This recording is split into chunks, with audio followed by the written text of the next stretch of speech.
Hello beautiful soul! Welcome back to my channel. Umuga yung ating camera. This is Mei Chang Aime from Japan, Kabayan, Cancer. This reading is for you. Tingnan natin ang iyong July 27 to August 2, 2025. Maraming salamat muna sa mga subscriber, new subscriber, cross-watcher, at sa mga bagong pasok dyan. Welcome na welcome kayo sa bahay ni Ate Aime. Salamat din sa nakatapan ng puso ninyong mga comments at sa mga nagpa-personal reading. Marami pong salamat. Kung gusto nyo na energy nyo lang talaga, ang gusto nyo makuha natin, all the details is in description below. This is general reading, Kabayan, Cancer. Kunin mo lang ang sa iyo at itapon ang hindi naman sa iyo. Maaring vice versa, energy mo, energy ng person mo, energy ng malapit sa puso mo, nangyayari, or mangyayari pa lang. Use your own intuition, labakan natin nating isipan, energy reading tayo, ano man ang gender mo, ano man ang edad mo, pasok mo. If this is your energy, it's good. If hindi naman, malay mo sa next time, di ba? Ano ang energy ni Cancer this week? Energy ni Cancer this week?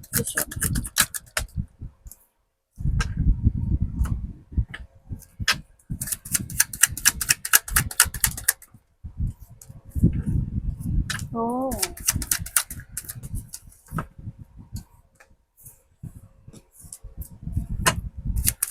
Ano po ito? Okay.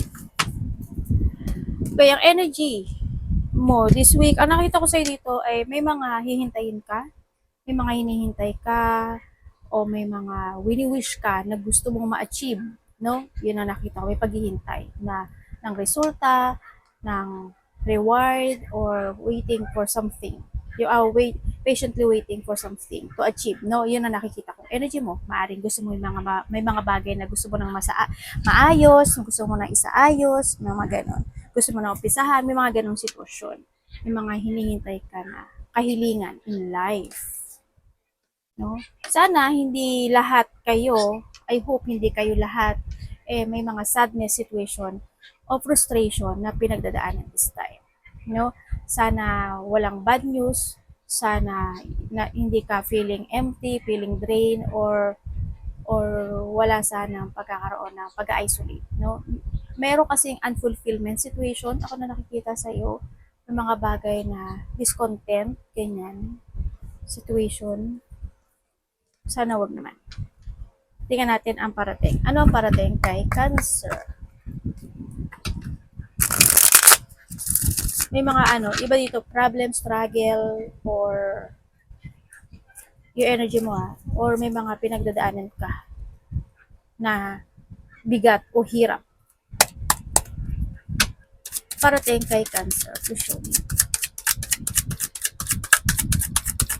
Cancer.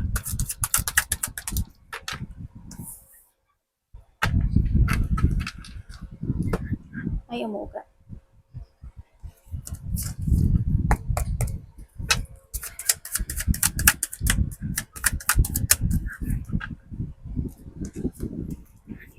Okay, parating sa'yo, ba dito may mga lalakarin kayo? Siguro, may mga lalakarin ka, magti-take it action ka for something, maaring ganun. May mga actionan ka, na dito na rin yung, may isang bagay, isang sitwasyon na bibigyan mo ng effort. Yun ang nakikita ko sa'yo. May mga, sa iba nito is parang new interesting in life situation. Nandun yung motivation mo, nandun din yung you're doing or you jump to your fashion this time sa iba sa inyo. Ang parating din sa'yo, yes, there's an offering. No, may offer ako na nakikita sa'yo. Dito, siguro may tao na sa iba ay may tao magsusorry o kaya sa iba ay may tao na may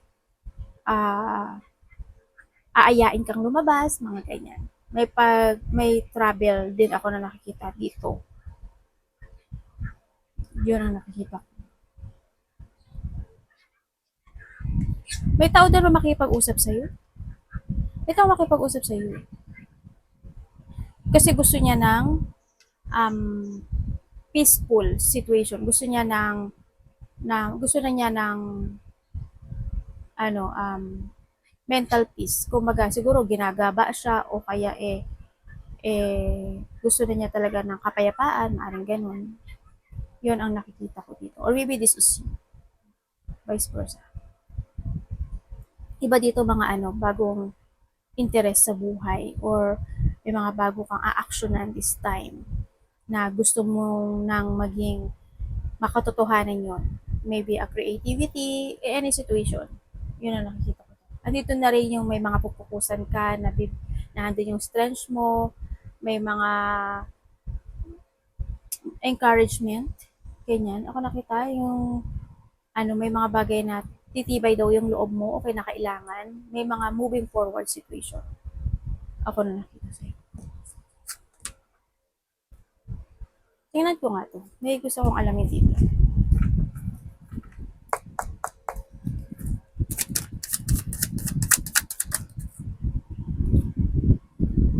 Iba dito related to a family. Ganyan.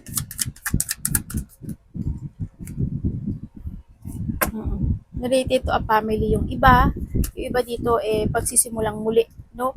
Siguro andito ka na sa pagsisimulang muli ng isang bagay, isang sitwasyon sa buhay mo. There's a new beginning situation o andun yung sitwasyon na magkakaroon na ng mga good connections or magkakaroon na ng iba dito is if you give an effort and hard work or you will jump to your passion, there's a material success happen, good connection, merong mga abundance, wealth, prosperity coming sa buhay mo. You need to follow your heart, no? May mga bagay na kailangan na rin i-let go o may mga bagay na kailangan na rin mag-escape o may mga bagay na kailangan na talaga na i-withdraw, no? Sa iba sa inyo. May mga bagay na need na to move forward. Ano ang dapat iwasan ni Cancer? May iba dito may pag-uusapan kayo related to a money, work, mana, mga ganyan. Maari may makipag-usap din sa'yo na related, siya, kasama sa trabaho or pamilya mo siya. Ikaw or siya makipag-usap sa'yo, vice versa. Dapat iwasan.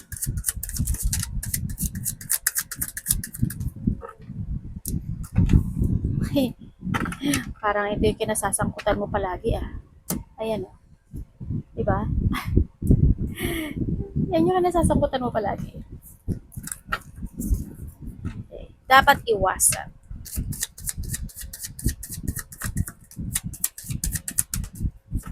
So, okay. Dapat mong iwasan mo na alam mo yung conflict, away, hindi pagkakasundo, ganyan. Iwasan mo yung mga tao na iwasan mo yung makapagkumpetensya. Iwasan yung mga magkaroon ng mga tension, magtaas ng ego, or someone, or kung alam mo na sa tama ka, okay lang, di ba? Kung alam mo naman na mali ka, wag na lang. Pero kasi sa Japan kasi kahit na mali yung side ng isa, lalo yung mga Hapon, ang ginagawa nila, nag-gugominasay na lang sila, nagsusorry na lang sila para hindi humaba yung discussion o hindi humaba yung away o yung gulo o hindi lumaki yung gulo. May mga ganun sitwasyon. Iwasan mo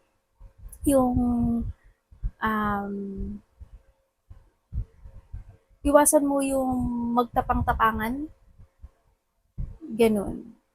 In a way na mali naman, no? Hindi porkit, kasi marami klase kasi no? Oo, handun tayo sa tama ka, mali siya. Halimbawa, tama ka, mali ka. Sa sarili mo, tama ka, mali siya. Sa iba, mali ka, tama sila.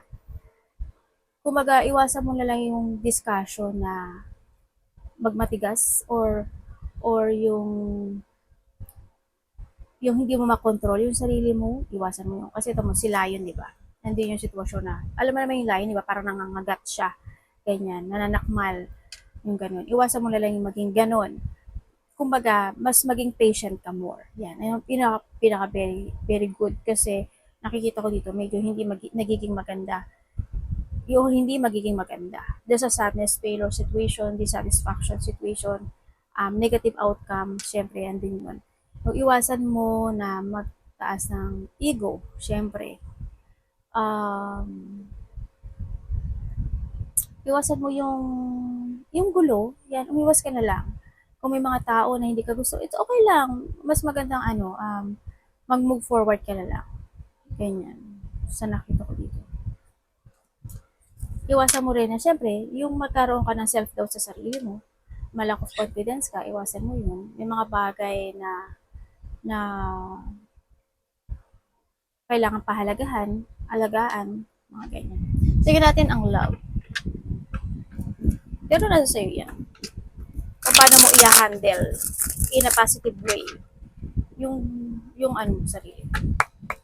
Tingnan natin, love isa lahat, kapatid, anak, magulang, karelasyon, kaibigan, asawa, magulang, pamilya. Kamusta ang love ni Cancer?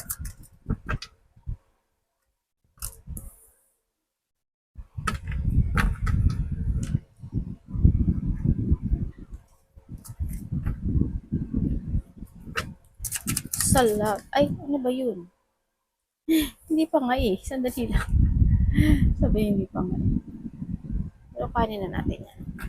Okay, when it comes sa love, yes, nagkaroon ng mga disappointment talaga as in, no? Nagkaroon ng mga disappointment in this love. Kung alam na kung kayo nasa nagkakahiwalay, nagkahiwalay ba kami? Oo, nagkahiwalay yung iba dito. Pero why? Andito kasi may tao na nagsisisi.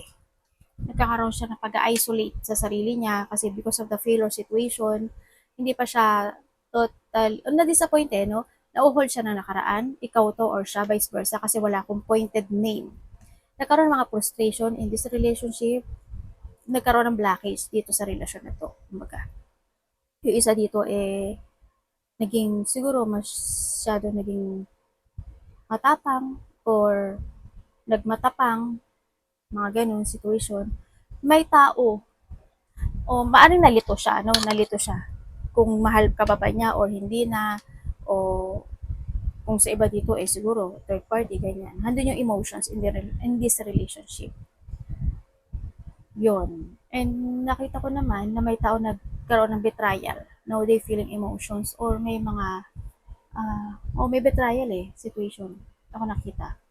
Kaya maari na dun na rin na nagkahiwalay yung iba. Pero na-hold pa yung isa sa inyo dito, no, nag-isolate siya at gusto niya pa rin ng partnership sa iyo or connection sa iyo. Kaso itong tao na to, hindi niya alam kung itatawagan ka niya, ite-text ka niya, hindi niya alam pa sa ngayon yung kanyang sasabihin sa iyo. Pero napaka-very emotional itong tao na to. Kung kayo naman is single, maaaring iba sa inyo, mas matanda sa inyo yung karelasyon niyo sa iba, or sa iba sa inyo, or vice versa tayo. May mga bilak na kayo sa buhay niyo, no? Pero babalik may gustong bumalik.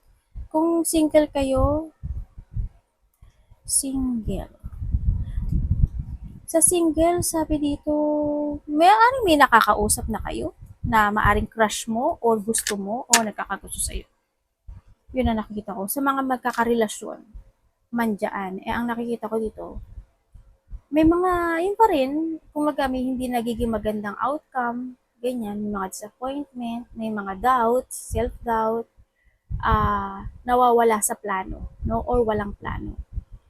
Maaaring may mga frustration, may blockage sa relasyon na to, sa nakikita ko dito. Kumbaga, isa lang sa inyo is nagpapakatatag. At, yun lang, nagpapakatatag, nagiging strong lang siya para dito sa relasyon na to. Pero deep inside, nandun yung feeling emotions, nandun yung stress, nandun yung anxiety, ganyan, sa nakikita ko dito. Maaring may mga malalaman ka na rin, no? O may mga alam ka in this relationship na hindi mo alam dati at ngayon is maaring na malalaman mo na o nalaman mo na. May moving home, ako na nakikita sa iba, hindi ko alam kung lumipat ka ba ng lugar, place, bahay, trabaho, or someone. Yan, may moving home.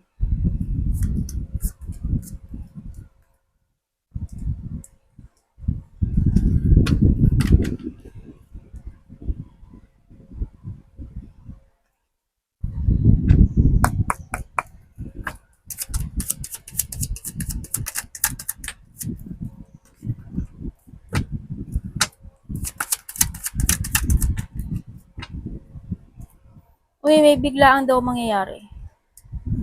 May biglaang magaganap o mangyayari, or may tao dito nakakausapin mo or kakausapin kanya. Vice versa, maaring kapatid mo, maaring magulang mo, maaring karelasyon, babae, sa iba babae, sa iba lalaki. Oo, babae at lalaki lang naman. Diba? Kung halimbawa lalaki ka, maaring babae. Kung babae ka, lalaki, makipag-usap sa'yo. Yan, vice versa. Ang nakikita ko ito, may mga biglaang mangyayari na may mga darating na new idea or new opportunity sa buhay mo. Yan, may mga ima-manifest ka, no? Ay, may biglang mangyayari talaga. As in. Tingnan ko.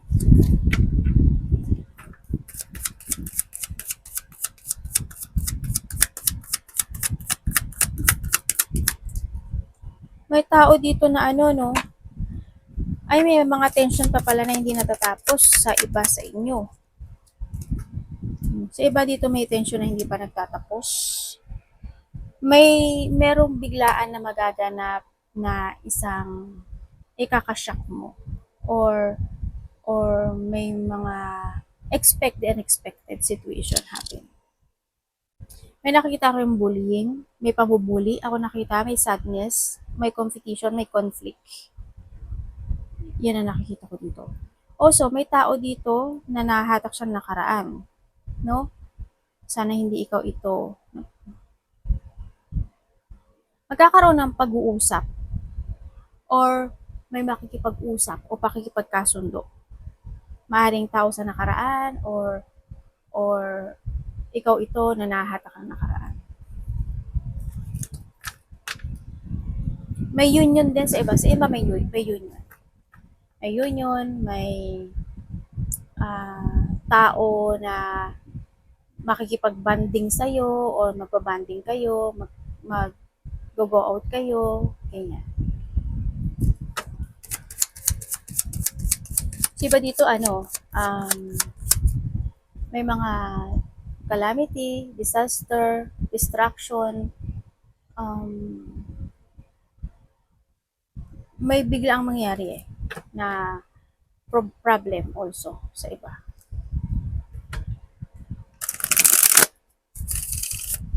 Tingnan ko nga.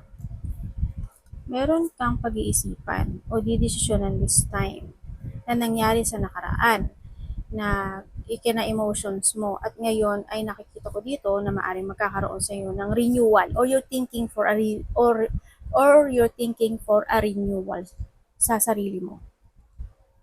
Ganyan. O thinking for a development sa sarili mo. Or you need.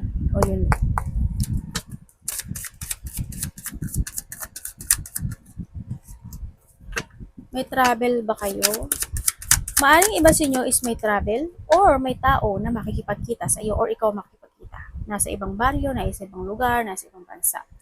Yun ang nakikita ko dito. Yes, may union. Then, ako nakikita na maaring mga kapamilya, kaibigan, karelasyon. Mayroon mga hinihiling ka. Siguro may mga lakad kayo. Ayan. There's a new may accomplishment sa iyo ha. Congrats, no? Pero sinasabi dito, bigyan mo daw ng effort and hard work yun. Kumbaga, don't wait lang sa mga bagay o sitwasyon kasi pag naghihintay ka lang, mabibigo ka dito. You need to escape or you need to release or you need to getting away with something sa buhay mo na is not working to you anymore. Kumbaga, finished and unfinished, no? There's a new beginning happen sa buhay mo, new happiness, new beginning, or new situation sa buhay mo. May mga bagay na kapag binigyan mo ng effort and hard work ay magiging maganda ang resulta nito. Yan na. Sa iba sinyo travel to. May mga fortunate outcome, kasiyahan din, meron din ako nakikita. May mga wish come true na makakamit. Yan. Pero you need lang daw na tapusin yung nakaraan. May kasaganaan actually. You will receive something. Or maybe this time is mas magkakaroon ka na ngayon. Pero sabi dito kasi, yung iba dito, given effort and hard work kasi magkakaroon ka ng peaceful situation. Sabi dito naman sa iba is kailangan mo daw na mas more ka pang maging matured or maturity is needed, no? Ang sinasabi dito. Or, andun na yung maturity situation mo. Dahil sa dami na nangyari in the past sa'yo, na pain, maaring this time is mas more ka magiging matured. Iba naman sa inyo, by the next year, there's a new journey ka natatahakin sa buhay mo. Sa iba dito, weeks, day, or month. Sa iba next year. Maring sa next year, may travel kayo, ganyan. O kaya sa next year, and doon makikilala yung loved ones mo, maring ganun, di ba? O sa next year, ay, na ano ko yung mic. Basta merong new journey na tatahakin ka.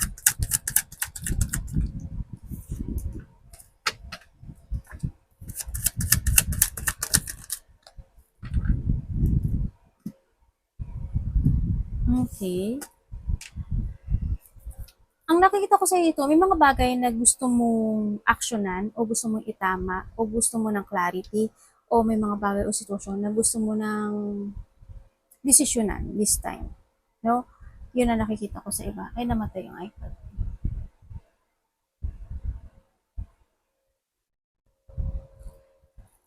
Alam mo ba na may mga taong galit sa'yo, Cancer?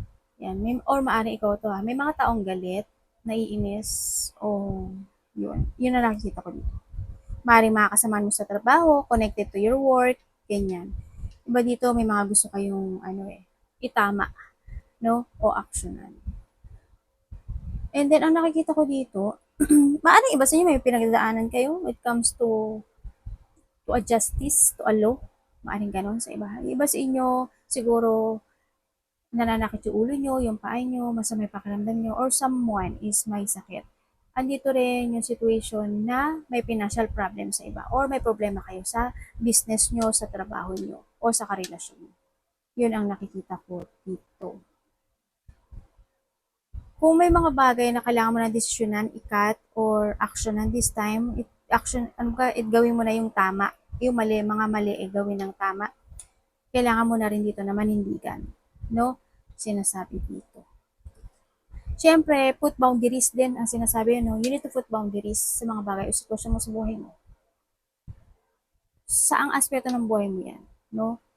Mag-boundary ka. Magkaroon ka ng limitasyon sa sarili.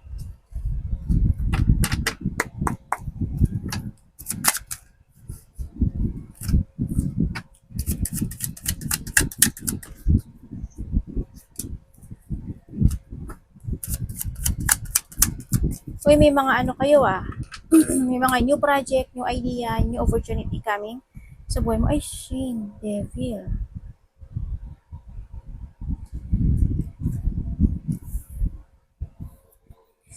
Okay. Iba dito, opportunity and project. Idea, also, syempre. Nandito ka na sa sitwasyon mo ngayon na you are thinking in advance. Kumbaga, siguro dati hindi ka nag-think advance or you need mag-take advantage ka na. Pag-isipan na muna in advance. Pero andito kasi si Devil, maaring iba sa inyo, nahihirapan kayo na about dun sa sitwasyon. Sana makayanan nyo, no? Ako nakikita. Kumbaga na andito rin yung sitwasyon na maaring nahihirapan kayo magkaroon development this time or magkaroon ng pagre-renew sa sarili nyo this time, maaring ganun, no? May mga bagay na nai-stuck yung iba o natatrap yung iba. Sa iba naman sa inyo, may tao dito, or maybe this is you, na gusto mo na magkaroon ng renewal. Yun, maaring iba relationship, or may tao na gusto ng renewal, kasi may babalik din ano. Sa iba kong love life ito, may babalik. Gusto niya ng renewal sa'yo. Sabi niya, mahalaga ka raw sa kanya. At, siyempre, nandun yung love, siyempre. Nandun yung caring and love nitong tao na to. Or maybe this is you. Or sa iba naman, this is your magulang. This is your magulang. O kapatid, ate, kuya, ganyan. Sabi dito, save money, no? Kailangan mo daw ng save money. Kailangan sa'yo is magkaroon ka ng plano, mag-focus ka sa mga layunin mo, focus and action to make it real, lahat ng goal mo this time. Taking advantage sa mga opportunity, solid beginning, kailangan ng goal o mag-settling ka ng goal. Kailangan sa'yo is be grounded. Kailangan sa'yo is a healthy lifestyle din ang sinasabi ito. Kailangan mong baguhin din, sinasabi ito, yung sarili mo. Yun ang sinasabi. Sinasabi ko lang nasa card Yun. Arigato naman sa